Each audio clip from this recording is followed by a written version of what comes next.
आप सभी लोगों को राम राम। इस वीडियो में हम थोड़ा हटके बात करने वाले हैं। हटके इन द सेंस मतलब कि कुछ ऐसी बातों के बारे में बात करेंगे जो हम ऐसा अंदर से सोच चुके हैं कि भाई ये तो होता ही है, ये तो सच है, जैसे सूरज निकलता ही है उसी तरह से हम ये मान चुके हैं कि ये तो होता ही है। तो इस होता ही है को है ना हम आज प्रूव करने वाले हैं कि ये नहीं होता है, ये गलत बात है। भाई वीडियो के टाइटल से और थंबनेल से आप लोग समझ तो गई होंगे कि वीडियो के अंदर किस बारे में बातें होने वाली हैं। बड़े सिंपल से और बेसिक से दो कंसेप्ट है।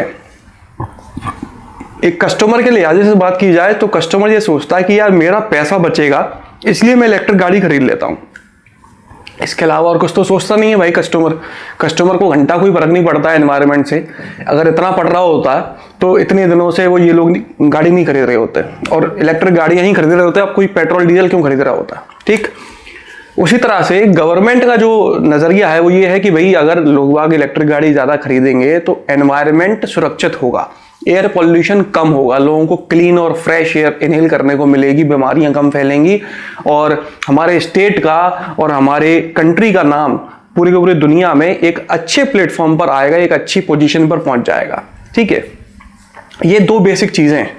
तो भाई हमारे दिमाग में जो चीज बैठाल दी गई है या बैठ गई है, कुछ भी कह लो, क्योंकि हर कोई ये बोलता है कि इलेक्ट्रिक गाड़ी एक तो पैसा बचाती है, दूसरा पॉल्यूशन नहीं फैलाती, तो वातावरण भी सुरक्षित रहता है। यही कारण है कि आज की तारीख में क्या है ना कि कोई बंदा इलेक्ट्रिक गाड़ी खरीद के लेके आया, आप उससे पूछ भर लो भाई ये इलेक्ट्रिक क्यों खरीदी तूने? यार पेट्रोल डीजल या सीएनजी खरीद लेता, आजकल सीएनजी बहुत बिक रही है। तो सीना चौड़ा करके ऐसे कहेगा वो, अच्छा मतलब तुम्हारी तरह हम भी बेवकूफी कर देते, इलेक्ट्रिक गाड़ी नहीं, ये हमने तुम्हारे लिए जीवन दान खरीदा है। तुम्हारी जो पेट्रोल गाड़ी तो कातिल है, पता नहीं कितने लोगों को मार के मरेगी। हमारी इलेक्ट्रिक गाड़ी पॉल्यूशन नहीं फैलाती, लोगों को स्वच्छ हवा देती है और हमारी जेब पे भारी भी नहीं पड़ती। इसका मेंटेनेंस कुछ है ही नहीं, बिल्कुल ना के बराबर है। आज 3 महीने हो गए चलाते हुए, जेब से 1 रुपया खर्च नहीं हुआ है। इस तरह की बातें आपको अक्सर सुनने को मिल गई होंगी उन लोगों से जो इलेक्ट्रिक गाड़ी खरीद के लेके आते हैं। मैं नहीं कहता कि वो लोग गलत बात कह रहे हैं, उनकी बात सच है, बट पूरी तरह से नहीं। मैं आपको ये 2 फैक्ट्स मैंने आपको बताया ना। पहले मैं सबसे पहले फैक्ट के बारे में बात करता हूं कि इलेक्ट्रिक गाड़ी पैसा बचाती है। मेरा मानना है नहीं बचाती, उल्टा ज्यादा खर्च और करवाती है। ये मैं प्रूफ कर दूंगा अभी कैलकुलेशन के हिसाब से कि इलेक्ट्रिक गाड़ी ज्यादा पैसे खर्च करवाती है, किसी भी एंगल से कहीं से भी पैसे नहीं बचाती। हम लोग है ना फॉर एग्जांपल टाटा अल्ट्रोज को ले लेते हैं। अल्ट्रोज इस समय पर पेट्रोल, डीजल और सीएनजी इन तीनों फ्यूल ऑप्शंस में अवेलेबल है, लेकिन इलेक्ट्रिक में नहीं मिलती। लेकिन मुझे पता है कंफर्म कि इलेक्ट्रिक में जब ये लॉन्च होगी तो इसमें कितनी रेंज मिलेगी और ये कितने की होगी। इसमें टाटा पंच वाला ही सब कुछ मिलने वाला है, पंच वाली ही बैटरी होगी, उतनी ही रेंज होगी और पैसे जो हैं टाटा पंच पेट्रोल और टाटा पंच इलेक्ट्रिक में प्राइस का जो डिफरेंस है उतना ही डिफरेंस अल्ट्रोज पेट्रोल और अल्ट्रोज इलेक्ट्रिक में होगा। ठीक है, तो भाई अल्ट्रोज जो इलेक्ट्रिक में आएगी उसमें 350 किलोमीटर की रेंज मिलेगी एक मॉडल में और दूसरे में 421 किलोमीटर की रेंज मिला करेगी पंच की तरह ही। और इसकी प्राइसिंग होगी ऑन रोड 12.5 लाख रुपए से लेके 17 लाख रुपए तक। ठीक है, ये एस्टिमेटेड प्राइसिंग है, लेकिन इसके आसपास ही होगी 99.99%। ठीक, तो अभी हम अल्ट्रोज को फॉर एग्जांपल मान लेते हैं। अब हम है ना ऐसा सोच के चलते हैं कि आमतौर पे कोई एक बंदा नई गाड़ी खरीदता है तो वो कम से कम 5 साल तो अब चलाता है, उसके बाद बेचता है या दूसरी गाड़ी खरीदता है, जो भी करता है 5 साल चलाता है। ठीक, पहला अनुमान हमारा ये हो गया। दूसरा अनुमान हमारा ये है कि मेरे हिसाब से एक एवरेज बंदा हर महीने लगभग 1,500 किलोमीटर गाड़ी चला लेता है। वो कैसे कि मान लो कि 30 किलोमीटर पर डे आप गाड़ी चला लेते हो तो उसके हिसाब से 900 किलोमीटर बनते हैं।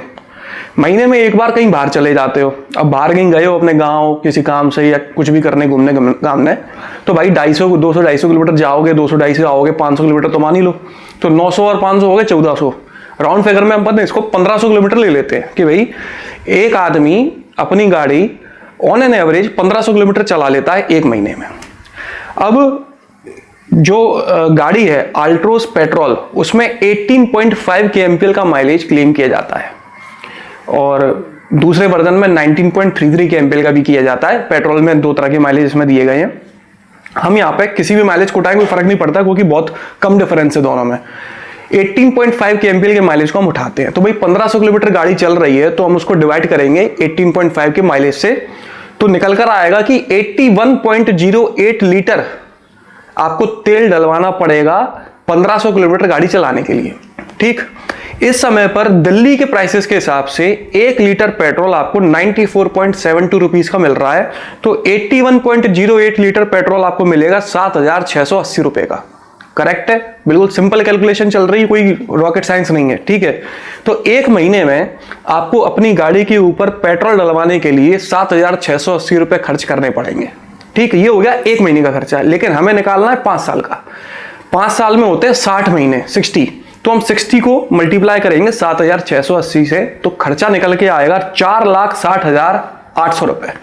मतलब कि 5 साल में आप अपनी गाड़ी के ऊपर, आप अल्ट्रोज पेट्रोल के ऊपर 4,60,800 रुपए खर्च करते हो सिर्फ पेट्रोल में।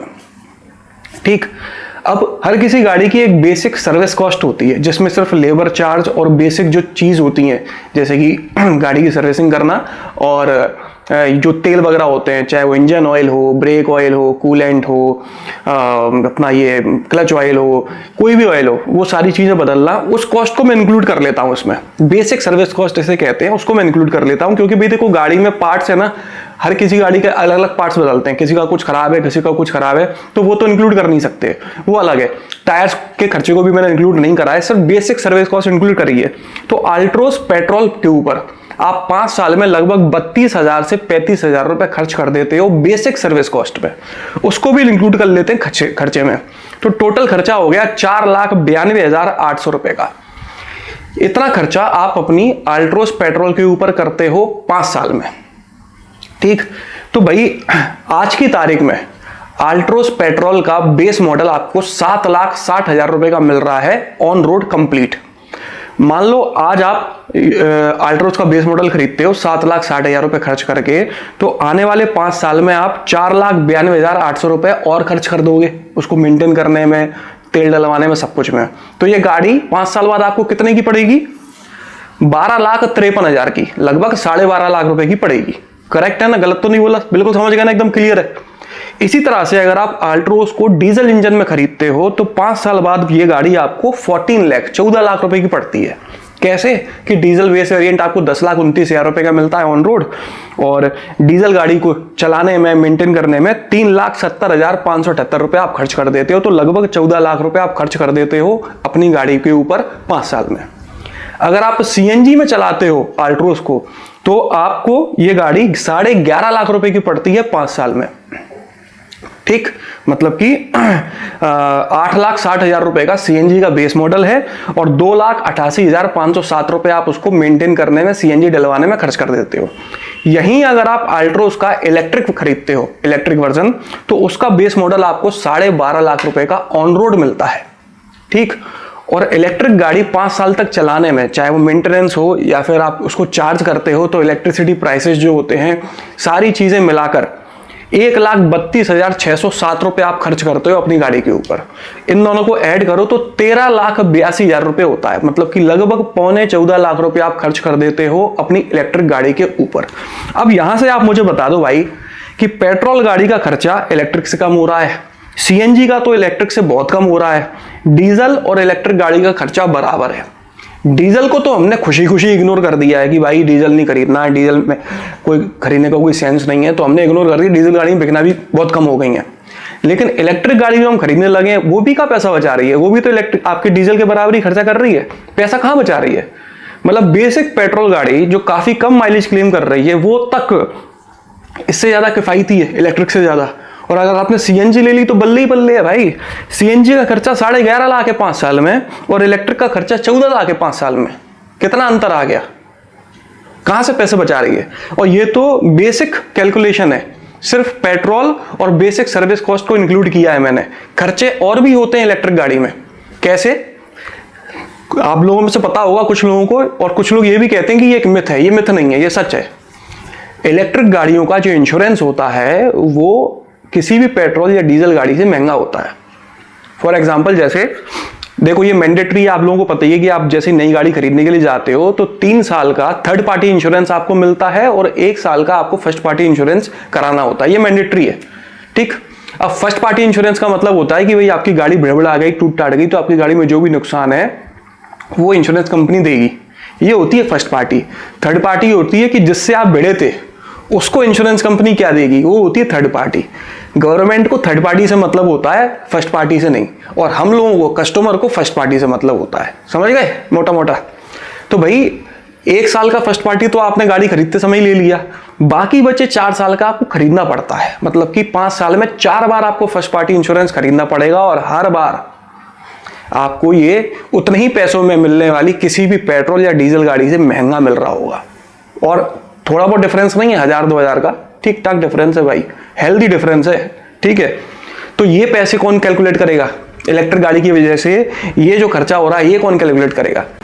कुछ हिडन चार्जेस भी होते हैं, जैसे बैंक के क्रेडिट कार्ड में या फिर पॉलिसीज में हिडन चार्जेस होते हैं ना, कि भाई बताएंगे नहीं लेकिन काट लेंगे। वैसे ही कुछ हिडन चार्ज इलेक्ट्रिक गाड़ियों में भी हैं। जैसे कि इलेक्ट्रिक गाड़ी का वजन जो है ना, वो पेट्रोल और डीजल गाड़ियों से ज्यादा होता है। फॉर एग्जाम्पल जैसे नेक्सॉन इलेक्ट्रिक का जो वजन है वो नेक्सॉन पेट्रोल या फिर नेक्सॉन डीजल से ज्यादा होगा। अब वजन ज्यादा होने से अपने कुछ नुकसान होते हैं, टायर्स जल्दी घिस जाते हैं। अगर वजन ज्यादा है गाड़ी का और वो चल रही है, स्पीड में जा रही है, एक मोमेंटम में है, तो उसको रोकने के लिए उतनी फोर्स भी चाहिए होती है, तो ब्रेक पैड्स भी जल्दी घिस जाते हैं। ये दोनों चीजें बार बार रिप्लेस करवानी पड़ती हैं। टायर्स सस्ते नहीं आते हैं आजकल, टायर्स काफी महंगे हो गए हैं। तो ये खर्चा कौन गिनेगा इलेक्ट्रिक गाड़ियों में? और इलेक्ट्रिक गाड़ियों का सिर्फ ये खर्चा ही नहीं है, कई सारी प्रैक्टिकल बाउंडेशंस भी हैं जो मैं आपको इस वीडियो में आखिर में बता दूंगा। पहले 2 पॉइंट जो मैंने आपको मेन बताए थे वीडियो की शुरुआत में, उन पर डिस्कस कर लेते हैं। तो एक पॉइंट तो ये हो गया कि भाई कहीं से भी इलेक्ट्रिक गाड़ी आपके पैसे नहीं बचा रही है। इसके अलावा एक और बड़ी चीज है जिसपे आमतौर पर लोग ध्यान नहीं देते। इलेक्ट्रिक गाड़ी में बैटरी के अलावा और कुछ नहीं होता। मतलब जैसे लैपटॉप में मदरबोर्ड के अलावा और कुछ नहीं होता ना। अगर मदरबोर्ड खराब हो जाए तो 1 लाख का लैपटॉप है तो 70,000 का तो मदरबोर्ड होता है, ठीक है। तो आप क्या करते हो, खराब हो जाए तो फिर दूसरे ही लैपटॉप लेना पड़ता है। वैसी ही कहानी इलेक्ट्रिक गाड़ी की है। इलेक्ट्रिक गाड़ी में जो बैटरी आती है उसके ऊपर 8 साल की वारंटी होती है, गारंटी नहीं, वारंटी होती है, ठीक है। वारंटी के तहत अगर बैटरी खराब हुई तो ठीक है, रिप्लेस हो जाएगी या रिपेयर हो जाएगी। लेकिन वारंटी के तहत खराब नहीं हुई तो भाई आपको अपनी जेब से पैसे देने पड़ेंगे, और वो थोड़े बहुत नहीं होंगे, अच्छे खासे अमाउंट का पैसा होगा। इतना अमाउंट होगा कि आप है ना उस गाड़ी को रिपेयर कराने की बजाय एक दूसरी पेट्रोल डीजल गाड़ी खरीदना पसंद करोगे। अक्सर ऐसा होता है कि इंश्योरेंस जैसे ही खत्म होता है उसके अगले दिन ही हमारा एक्सीडेंट होना होता है। मेरे साथ भी हो चुका है एक बारी कि भाई साहब आपका इंश्योरेंस तो परसों खत्म हुआ है, आप आज मुंह फटवा के आ गए, पहले ही फटवा लेते, मुंह फटवा नहीं था तो ऐसा होता है। ऐसे ही यहाँ पे होता है। 8 साल की वारंटी है तो आपकी बैटरी देखना 8.25 साल, 8.5 साल, 8.25 या 9 साल में खराब हो जाएगी। और तो उस केस में अगर आपकी बैटरी खराब हुई और आप चाहते हो नई बैटरी डलवाना, क्योंकि नई डलेगी 8 साल में, बैटरी में बचेगा क्या? जैसी बैटरी नई डलेगी, एक 8 साल पुरानी गाड़ी में आप वो चीज डलवा रहे हो जो गाड़ी के आधे रेट से भी ज्यादा की आती है। कौन डलवाएगा बे? आप नई गाड़ी खरीदना पसंद करोगे, वो तो एकदम से कबाड़ हो जाएगी। ऐसा भी नहीं है कि वो रेंज अच्छी दे रही होगी, नहीं। जैसे नॉर्मली मोबाइल की बैटरीज होती हैं, वो शुरुआत में तो बहुत अच्छा चलती हैं, एक बार चार्ज कर लो मोबाइल 2 दिन चल रहा होता है। लेकिन वही मोबाइल 1-1.5-2 साल बाद एक दिन में हमें 2 से 3 बार चार्ज करना पड़ता है। जैसी चार्जर देखा हम लगा देते हैं, बैटरी ड्रेन होती है, कैपेसिटी डाउन होती है। ऐसी इलेक्ट्रिक गाड़ियों की जो बैटरी है वो हर साल 2 से 3% उसकी कैपेसिटी डाउन हो रही होती है। जब तक 7-8 साल बीतेंगे वो बैटरी की जो कैपेसिटी है वो काफी डाउन होगी। फॉर एग्जांपल अगर 500 किलोमीटर की रेंज उसमें क्लेम की जा रही है तो वो 8 साल बाद मुश्किल से 350 या 400 किलोमीटर ही एक बार फुल चार्ज में चल पाएगी। इतना डिफरेंस आ चुका होगा। सो बचेगा क्या तब तक? फिर आपको नई बैटरी के प्राइसेस देखेंगे तो क्या करोगे बताओ? ये खर्चा कौन देखेगा? कोई नहीं। तो हाल फिलहाल जो इलेक्ट्रिक गाड़ियां हैं काफी महंगी मिल रही हैं। जब तक इलेक्ट्रिक गाड़ियां पेट्रोल और डीजल गाड़ियों के प्राइसेस में या उसके आसपास मिलना शुरू नहीं होंगी तब तक ये किफायती नहीं है, बिल्कुल नहीं है। पहला रीजन तो यहां से खत्म हो गया कि भाई पैसे बचाती हैं, एक मिथ है, पैसे नहीं बचाती, उल्टा और खर्च करवाती है। आप लोग समझ गए। दूसरा पॉइंट जो हमने बात करा था कि भाई पॉल्यूशन नहीं करती, तो भाई अभी हाल ही में मैंने कोई पर्सनली कोई स्टडी नहीं करी है और ये मैं खुद नहीं बोल रहा हूं, इमिशन एनालिटिक्स करके एक डिपार्टमेंट है जो आमतौर पे इमिशन के ऊपर स्टडीज करता रहता है। उन्होंने इस आइडिया को चैलेंज किया है कि इलेक्ट्रिक गाड़ियां पॉल्यूशन फैलाती हैं और आज के जमाने की किसी भी पेट्रोल और डीजल गाड़ी से 1850 गुना ज्यादा पॉल्यूशन फैलाती हैं। अब विश्वास करोगे इस बात पे? मुझे खुद शौक हुआ था, मैंने पूरा आर्टिकल पढ़ा। उस आर्टिकल की लिंक भी मैं डिस्क्रिप्शन में शेयर कर दूंगा, आप चाहो तो आप पढ़ सकते हो, क्योंकि वो मेरी पर्सनल कोई जानकारी नहीं है, वो स्टडी की गई है। और वो स्टडी जो बताती है वो ये है कि इलेक्ट्रिक गाड़ी 1850 गुना ज़्यादा पॉल्यूशन फैलाती है कंपेरेटिवली किसी भी पेट्रोल, डीजल या सीएनजी गाड़ी से। लेकिन पॉल्यूशन अलग तरीके का है। जैसे कि हम पेट्रोल डीजल खरीदते हैं तो हमारे एग्जॉस्ट पाइप से पॉल्यूशन निकल रहा होता है, करेक्ट। इलेक्ट्रिक गाड़ी में वहां से नहीं निकल रहा होता। जैसा कि मैंने आपको बताया था कि इलेक्ट्रिक गाड़ियां भारी ज़्यादा होती हैं, तो भारी होने की वजह से उनके टायर्स जल्दी घिसते हैं, ब्रेक पैड्स जल्दी घिसते हैं। तो टायर्स और ब्रेक्स में से पार्टिकल पॉल्यूशन निकल रहा होता है पार्टिकल फॉर्म में, और वो पॉल्यूशन फैल रहा होता है एनवायरनमेंट में। मतलब कि वो हमें दिखता नहीं है नॉर्मली, पेट्रोल डीजल का धुआं निकलता हुआ तो हमें दिख जाता है, वो नहीं दिखता। लेकिन वो पॉल्यूशन पेट्रोल डीजल की गाड़ियों से 1850 गुना ज्यादा होता है, समझे। मतलब कि कोई ऐसा नहीं है इलेक्ट्रिक गाड़ी में कोई एग्जॉस्ट पाइप है उसमें से ज्यादा पॉल्यूशन निकल रहा होता है जो हमें नहीं पता, नहीं, ऐसा नहीं है कुछ। उनके टायर्स और ब्रेक्स जल्दी घिस रहे होते हैं, जिस वजह से पार्टिकल पॉल्यूशन जो है एयर में, पॉल्यूटेंट्स जो हैं वो मिल रहे हैं, छोटे छोटे पार्टिकल्स मिल रहे हैं, और 1850 गुना ज़्यादा खतरनाक है इलेक्ट्रिक गाड़ियाँ। ये जो स्टडी है वही बताती है। तो भाई दो कंसेप्ट थे मोटे मोटे, पॉल्यूशन नहीं फैलाती, फैलाती है, पैसे बचाती है, नहीं बचाती। दोनों ही कंसेप्ट बिल्कुल गलत है, ठीक। इसके बाद में अगर मैं बाउंडेशंस की बात करूं तो सबसे पहली बाउंडेशन जो है वो है झंझट। इलेक्ट्रिक गाड़ी देखो यार, अगर आप ले रहे हो और सिटी ड्राइविंग करना चाहते हो, शहर तक करना चाहते हो तो बिल्कुल ठीक है, कोई दिक्कत नहीं है। लेकिन अगर आप ये सोच के गाड़ी खरीद रहे हो कि भाई हमें हाईवे ड्राइविंग भी करनी है, हम फैमिली के साथ लंबी ट्रिप्स पे भी जाएंगे, दोस्तों के साथ लाहौल स्पीति लेह लद्दाख भी घूमेंगे, अपने गांव भी जाएंगे, ये भी करेंगे वो भी करेंगे, फन करेंगे, क्रेज फैलाएंगे, ये सारी हरकतें करनी है अगर, और तुम इलेक्ट्रिक गाड़ी से करने की सोच रहे हो तो भाई थोड़े सावधान हो जाओ। वो इसलिए क्योंकि फॉर एग्जाम्पल मान लो 500 किलोमीटर की रेंज आपकी इलेक्ट्रिक गाड़ी क्लेम करती है, तो क्या 500 चल जाएगी एक चार्ज में? नहीं चलेगी। जैसे पेट्रोल गाड़ी में 20 किलोमीटर का माइलेज कंपनी बताती है, तो क्या 20 दे देती है? वो नहीं देती ना, 14, 15, बहुत प्यार मोहब्बत से चला रहे हो तो 16 दे देगी। वैसे इलेक्ट्रिक गाड़ी भी है, फेवरेबल कंडीशन में वो 500 निकाल देती है। बट आप फेवरेबल कंडीशन में थोड़ी चलाओगे यार, आप तो अपने हिसाब से चलाओगे ना, तो वो 50-60 किलोमीटर तो वैसे ही कम हो गए। इसके बाद में आप अकेले तो गाड़ी चलाओगे नहीं, आपके दोस्त यार होंगे, उनका सामान होगा, फैमिली है तो उनका सामान और ज्यादा होगा, डिग्गी भरी पड़ी है, गाड़ी में पूरे पैसेंजर फुल हो रखे हैं, जो वजन है वो कहाँ ले जाओगे? वो भी तो ले जाओगे, तो वहां से रेंज और कम हो जाएगी। लोड तो बैटरी पे ही आ रहा है ना। रोड कैसी है? रोड खराब है, रोड पे फिसलन ज्यादा है, तो ट्रैक्शन कंट्रोल सिस्टम काम करेगा, तो वहां पे बैटरी पर और लोड आएगा। अगर आप बर्फ वाले एरिया पे जा रहे हो तो बर्फ पे गाड़ी फिसलती वगैरह है, तो वहां पे बैटरी और जल्दी ट्रेन होगी। रेंज का क्या करोगे आप? 500 किलोमीटर की गाड़ी पे आप 300-350 किलोमीटर तक रिलाय कर सकते हो कि यहाँ अगर आपकी गाड़ी में 500 किलोमीटर की रेंज क्लेम की जा रही है और आपकी गाड़ी नई है, तो आप 300-350 किलोमीटर का सर्कल एकदम सेफली चला सकते हो, उससे ज्यादा नहीं। और इतनी नहीं है, आमतौर पे आप हाईवे वगैरह पे जाते हो तो आपको यार हर 3-4-5 किलोमीटर पे पेट्रोल पंप दिख जाता होगा। कहीं भी चले जाओ 100 पेट्रोल पंप दिख जाएंगे, लेकिन मुश्किल से 1 या 2 चार्जिंग स्टेशन मिलते होंगे। वो भी तब मिलेंगे जब आप ढूंढ रहे हो चार्जिंग स्टेशन। हो सकता है आपको स्पेशली कोई कट मारना पड़े, कहीं से उतर के जाना पड़े, तब जाके चार्जिंग स्टेशन मिले। और हम इंडिया में रहते हैं, ये भूलो मत। यहाँ पे आज भी इतने साल बाद भी हर किसी एटीएम से पैसे नहीं निकलते हैं। 35 साल हो गए हैं लगभग एटीएम सुविधा को इंडिया में आए हुए, उसके बाद भी कई बार ऐसा हो जाता है कि एटीएम में पैसे नहीं है, मशीन खराब है, आउट ऑफ डेट है, आउट ऑफ कैश है, फलाना ढमका है, हमें 2-3 एटीएम चेक करने पड़ते हैं। हम उस देश में हैं जहां सुलभ शौचालय बने हुए हैं, लेकिन सुलभ नहीं है। जिस तरह से आदमी बाहर बैठा रहता है पैसे लेने के लिए पहले ही, उस तरह से लोगों की सोच भी जहां होनी चाहिए वहां नहीं, बाहर डली होती है। भाई ये हम लोग चीजों को मेंटेन करना नहीं जानते हैं, मतलब हमें आता ही नहीं है। अगर चार्जिंग स्टेशन किसी पेट्रोल पंप पर खुला भी है तो जरूरी नहीं है कि वो सही हो, क्योंकि लोग बाग जानबूझ के कई सारे ऐसे उपद्रवी तत्व हैं जो आएंगे, अपनी गाड़ी चार्ज करेंगे और उसको मोड़ मरोड़ के तार फार काट कूट के लगा के टिका के चले जाएंगे। हैं कई सारे। शुद्ध भाषा में और भी कुछ कहा जाता है, वीडियो चल रहा है तो नहीं कह पाऊंगा ऐसे लोगों को। हैं अपने बढ़िया दारू पीते हुए, शराब पीते चले जा रहे हैं, बियर फंसी हुई है, बढ़िया अय्याशी में कोई दिक्कत नहीं है, और चार्जिंग स्टेशन जो है वो तोड़ा ताड़ा और अपनी गाड़ी चार्ज करी, मतलब पूरा कर आगे निकल गए। ऐसे भी कई सारे लोग हैं। अच्छा चलो ये सब छोड़ो, अपन मान लेते हैं कि चार्जिंग स्टेशन आपको मिल भी गया और चार्जिंग स्टेशन सही भी है, बिल्कुल परफेक्ट काम कर रहा है और फास्ट चार्जिंग है, आधे पौन घंटे में चार्ज कर देगा गाड़ी 200-250 किलोमीटर के लिए। तो क्या ऐसा नहीं है कि वहां पर पहले से और 2-3 गाड़ियां वेट कर रही होंगी?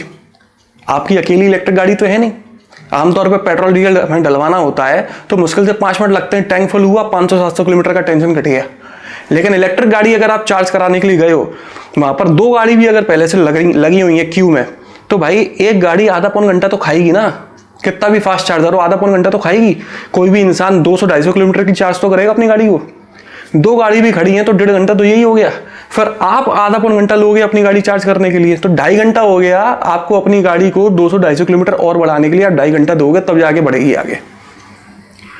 खुदा ना खास्ता अगर आपके जीवन में कोई एक ऐसी बीवी है जो फ्रिज में रखी हुई 2 दिन पुरानी लौकी भी आपको कलेश करके खिला देती है, तो अगर वो बीवी उस समय आपके साथ हुई और अगर किस्मत और खराब है, रेंज इतनी कम बची है कि भाई गाड़ी का एसी भी नहीं चल पा रहा है, गर्मी हो रही है, बच्चे रो रहे हैं, वो अलग बिलख रहे हैं, तो वो 2-2.5 घंटे में बीवी इतना कर्रा कलेश फैला देगी, आपकी छाती पे उल्टा होकर नाचेगी कि भाई साहब आपको लगेगा जीवन की सबसे बड़ी गलती कर दी।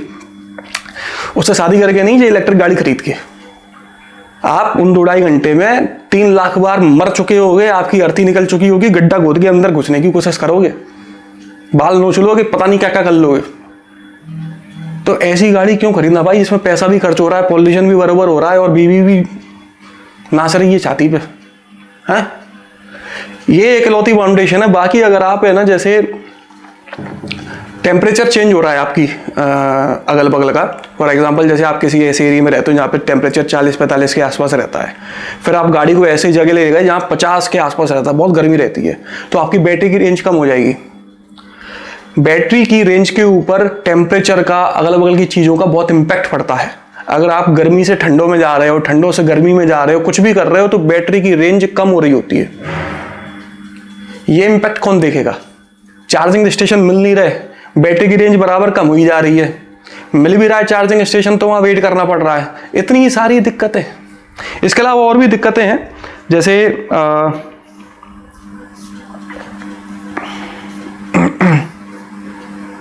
नहीं, लगभग मैंने वैसे सब कुछ ही बता दिया है। इलेक्ट्रिक गाड़ियों के बाउंडेशंस और वो खर्चे वगैरह के बारे में, वियर एंड टियर के बारे में बता दिया, इंश्योरेंस महंगा होता है वो मैंने आपको बता ही दिया। ये सारी बाउंडेशंस हैं एक इलेक्ट्रिक गाड़ी लेने के लिए। तो इस समय पर एक इलेक्ट्रिक गाड़ी लेने का फैसला किफ़ायती तो बिल्कुल भी नहीं है। उसके बाद भी अगर आप लेना चाहते हो तो मैं आपको रिकमेंड करूंगा कि आप एक कोई छोटी इलेक्ट्रिक गाड़ी ले सकते हैं, मार्केट में अवेलेबल है सिटी में चलाने के लिए, ठीक है, अगर आपको लेना ही है तो। और हाईवे ड्राइविंग वगैरह करनी है तो मेरे हिसाब से अगर आप कोई पेट्रोल डीजल सीएनजी गाड़ी प्रेफर करें तो ज़्यादा बेहतर होगा। अगर आप 50-100 किलोमीटर तक के लिए जाना चाहते हो तो कोई दिक्कत नहीं, इलेक्ट्रिक गाड़ी आप ले जा सकते हो, लेकिन लंबा ट्रैवल करना है तो ठीक नहीं है। कई सारे लोग हैं जो बड़ा क्लेम करते हैं कि भाई हम यहाँ लाहौल स्पीति लद्दाख और पता नहीं कहाँ हुआ, इलेक्ट्रिक गाड़ी से बड़ा मजा आया, कोई टेंशन नहीं, ये नहीं वो नहीं, ऐसा कुछ नहीं है, सब फंडेड है, सब पेड है, ऐसा कुछ नहीं होता। प्रैक्टिकलिटी जो है, आप हाईवे पर कभी जाना, आपको अपनी नेकेड आई से, अपनी आंखों से खुद ही दिख जाएगी कि भाई चार्जिंग स्टेशंस नहीं है। मैं तो ये इंडिया की बात कर रहा हूँ, जो यूएस है, डेवलप्ड कंट्री है, वहां पे तक, वहां से कई सारे ऐसे वीडियोस देखने को मिल जाते हैं कि लोगों को चार्जिंग स्टेशन नहीं मिल रहे हैं, गाड़ी टो करानी पड़ रही है, टेस्ला की गाड़ियां लोगों को टो करानी पड़ रही हैं, और चार्जिंग स्टेशन मिल रहे हैं तो वो सही तरह से काम नहीं कर रहे हैं, टूटे हुए हैं, क्योंकि वहां पर लेबर तो होती नहीं है, स्टेशन लगा हुआ है, आओ खुद चार्ज करो चले जाओ, आए चार्ज कर दी तोड़ के निकल गए, वहां पर भी कम थोड़ी है। तो भाई प्रैक्टिकलिटी जो है हाल फिलहाल नहीं है। बाकी आप लोगों की मर्जी, मुझे लगा कि ये जानकारी आप लोगों को देनी चाहिए। तो अगर आप इलेक्ट्रिक गाड़ी में इंटरेस्टेड हो, खरीदना चाह रहे हो तो जरा सोच लो, बाकी आपका पैसा आपकी मर्जी, यहाँ तो बस ज्ञान देने बैठे हैं। तो चलिए, इस वीडियो में तो बस इतना ही था। अगर आपको ये पसंद आया हो तो इसे लाइक कर दीजिएगा, इस चैनल को सब्सक्राइब कर लीजिए और बेल आइकन को दबाना बिल्कुल ना भूलना। आपका दिन शुभ रहे, धन्यवाद।